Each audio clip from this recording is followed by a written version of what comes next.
بسم اللہ الرحمن الرحیم اعوذ باللہ من الشیطان الرجیم بسم اللہ الرحمن الرحیم وبہ نستعین۔ الحمدللہ ہماری گفتگو لمحہ سوم کے کتاب الدین میں ہے، اور کتاب الدین کا آج ہم چوتھا درس پڑھیں گے، جس کا مختصر سا خلاصہ آپ کے خدمت میں پیش کروں، پھر ہم چلیں گے عبارت کی طرف۔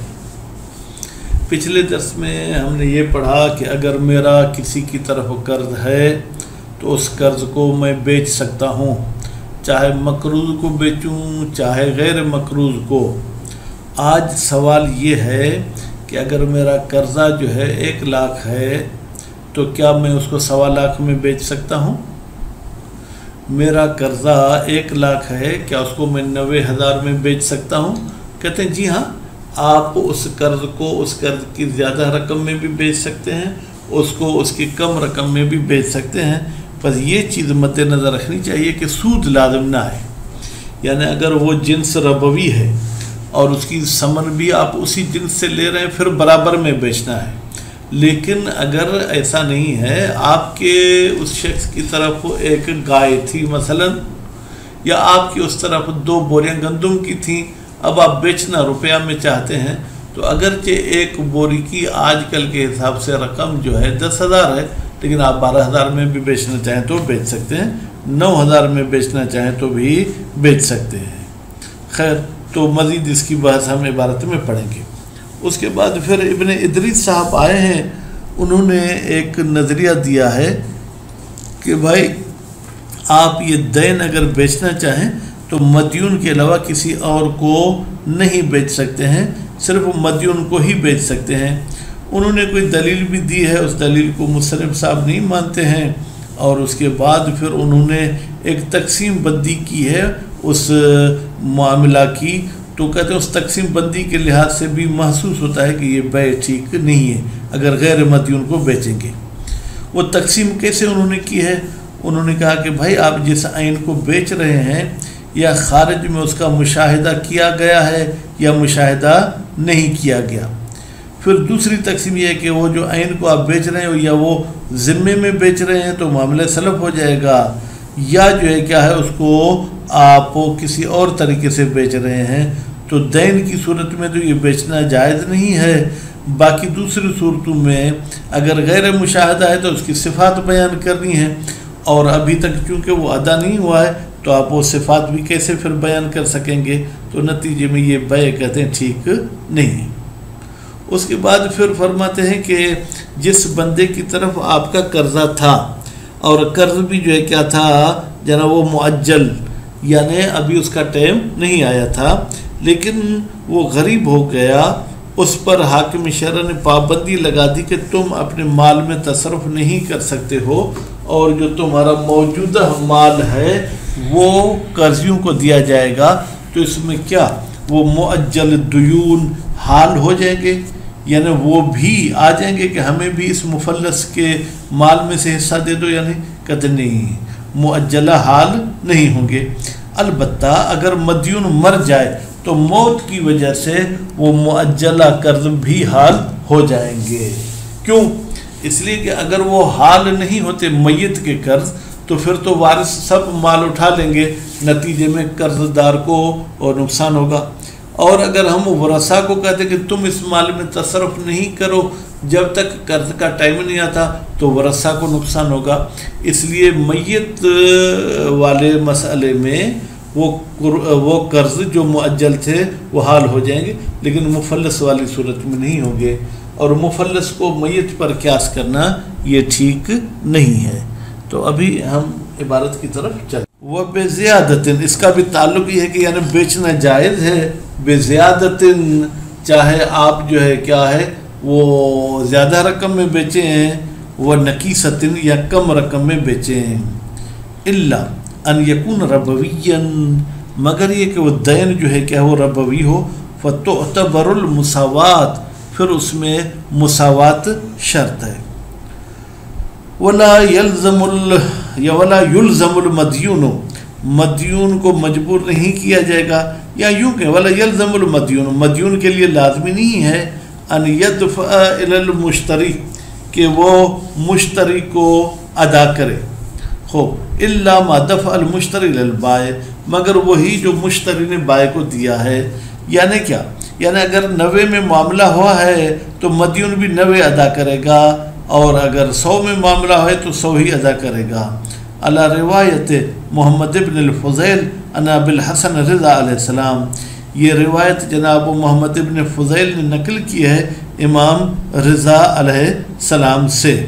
خوب، تو یہاں پر مشتری سے مراد کیا ہے؟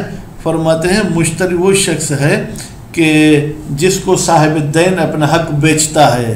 خوب، وقریب منہا، اور اسی روایت کے قریب ہے روایت ابی حمزہ عن الباقر علیہ السلام، ابو حمزہ صاحب کی روایت جو انہوں نے امام محمد باقر علیہ السلام سے نقل کی ہے۔ تو پھر شہید اول نے پہلی روایت کو صرف کیوں ذکر کیا؟ وَإِنَّمَا اِقْتَصَرَ، بتحقیق مصنف صاحب نے اکتفا کیا ہے علی الاولیٰ، اس پہلی روایت پر، لأنہا، اس لیے کہ پہلی روایت اسرح، زیادہ صراحت رکھتی ہے اس مطلب میں دوسری روایت سے۔ وعمل، اور دوسرا سبب کہ پہلی کو بیان اس لیے کیا ہے کہ عمل بمضمون الشیخ و جماعت، اس پہلی روایت کے مضمون کے مطابق عمل کیا ہے شیخ توسی نے اور ایک جماعت نے۔ وَيَظْهَرُ مِنَ الْمُصَنِّفِ الْمَيْلُ إِلَيْهِ، اور مصنف صاحب سے بھی ظاہر ہوتی ہے کہ وہ بھی مائل ہوئے ہیں اس مضمون روایت کی طرف۔ وَفِي الدُّرُوسِ لَا مُعَارِضَ لَهَا، اور کتاب دروس میں تو یہاں تک مصنف صاحب نے فرما دیا کہ اس روایت کے مقابلے میں کوئی چیز ٹکرانے والی نہیں ہے۔ اے شہید ثانی، آپ کا نظریہ کیا ہے؟ فرماتے ہیں لیکن المستند ضعیف، کہتے یہ روایت ضعیف ہے۔ وعموم الادلہ، لیکن وہ دلیل جو کہتے ہیں بیچنا کم اور زیادہ میں جائز ہے، وہ تدفعہ، وہ اس روایت کو دور کر دیتے ہیں۔ خوب، تو ہو کی ضمیر آپ یہ عمل کی طرف پلٹا دیں، عمل پہ مضمون۔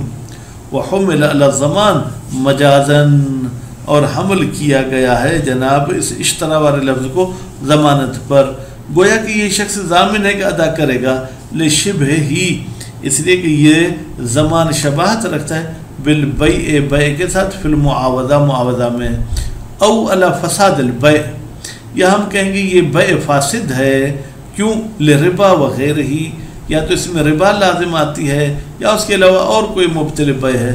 فیکون الدفع، پھر یہ جو شخص رقم ادا کر رہا ہے معذونا فی، گویا کہ اس دفع میں اذن دی گئی ہے اس مدیون کو من البائع، بائع کی طرف سے، فی مقابلت ما دفع، کہ اتنا ہی تم دو جتنا مجھے دیا گیا ہے، یعنی زیادہ دینے کی ضرورت نہیں ہے۔ وَيَبْقَى الْبَاقِي لِمَالِكِهِ، باقی جو اضافی رقم وہ بچے گی وہ مدیون اپنے پہلے قرض دار کو دے گا۔ وَالْأَقْوَى، شہید ثانی فرماتے ہیں قول قوی یہ ہے صحت البیع، کہ بھائی یہ بیع تو اپنی جگہ پر صحیح ہے، صحت البیع لزوم و دفع الجمیع، بھائی ٹوٹل اس مشتری کو دے گا، پہلے قرض دار کو کچھ نہیں دے گا۔ وَيَجِبُ مُرَاعَةُ شُرُوطِ ربا و صرف، اور ضروری ہے کہ ربا کے شرائط کو بھی مد نظر رکھا جائے کہ کہیں حرام ربا نہ ہو، و صرف میں جو ہے کیا ہے قبض و اقباض، مجلس میں شرط ہے تو وہ قبض و اقباض بھی ہونا چاہیے۔ وَلَوْ وَقَعَ صُلْحًا، لیکن اگر یہ آپ بیچنے کا جو عمل کر رہے ہیں یہ صلح کی صورت میں کر رہے ہیں تو اوگتو پھر الثانی، اس میں ربا والی تو باتوں کو مد نظر رکھنا ہوگا، ربا معاف نہیں ہے، باقی صرف والی شرائط معاف کیے گئے ہیں خاصتاً فقط۔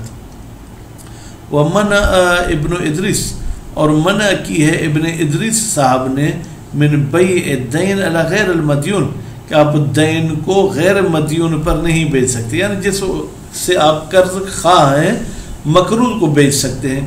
استناداً الی دلیل قاصر، انہوں نے دلیل بنایا ہے کہ ایسے دلیل کو جو مطلب پہ دلالت نہیں کرتا، وہ تقسیم من غیر حاصر، اور انہوں نے ایک ایسی تقسیم بیان کی ہے بیع کی جو حصر نہیں کرتی بیع کے تمام اقسام کو۔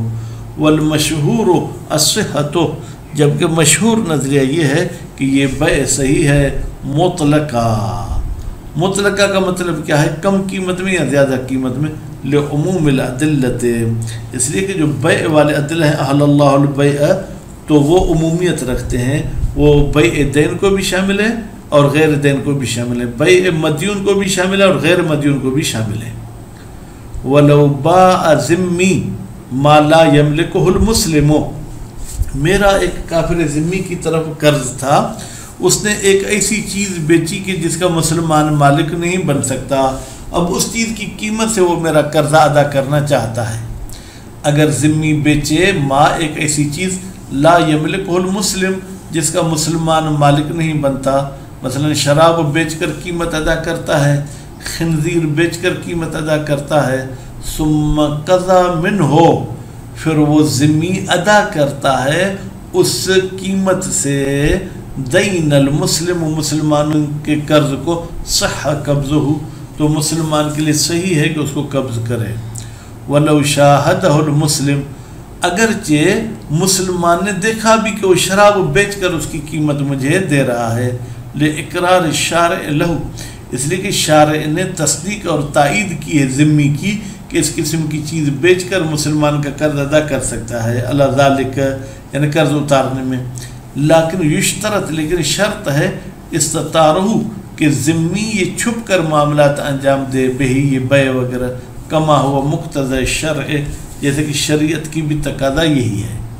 اب اگر کوئی کہے کہ پھر مسلمان نے کیسے دیکھا، بھائی مسلمان نے ممکن ہے چھپ چھپ کر چھت سے جاسوسی کی ہو تو پھر الگ بات ہے، لیکن فلو تظاہر بہی، اگر کافر ذمی کھلم کھلا شراب بیچ کر قیمت ادا کرتا ہے، لم یجز، تو پھر مسلمان کے لیے جائز نہیں ہے کہ وہ اس سے پیسے اپنے قرض کی مد میں لے لے۔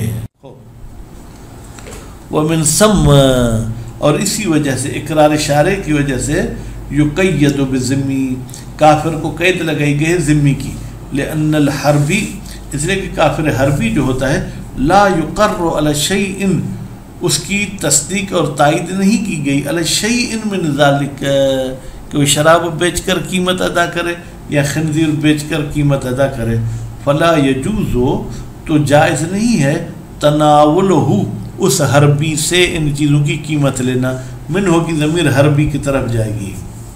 ولا تحلو، اب دوسرا مسئلہ، فرماتے حال نہیں ہوتے، یعنی ابھی ادا کرنے نہیں ہوں، کہ وہ قرض جو مدت دار تھے، بے حجر المفلس، اگر مفلس صاحب پر پابندی لگ جائے، عملاً بالاصل، ہم عمل کرتے ہیں کس پر؟ اصل پر۔ اصل سے مراد کیا ہے؟ اصل سے مراد یہاں تو استصحاب کہیں کہ بھائی یہ قرض پہلے مدت دار تھے، اب وہ فلس کی وجہ سے مدت دار ہیں، یعنی تو استصحاب کہتا ہے کہ ابھی بھی مدت دار ہیں، خلاف ابن الجنید، یہ بات ابن جنید کے خلاف ہے، حیث زعم، جبکہ ابن جنید صاحب نے گمان کیا ہے، انہا تحل، کہ بھائی یہ مفلس کے قرض معجلہ بھی حال ہو جائیں گے، قیاساً علی المیت، ابن جنید نے مفلس کا قیاس کیا ہے میت پر، وہ باطل، یہ قیاس کرنا جو ہے کیا ہے؟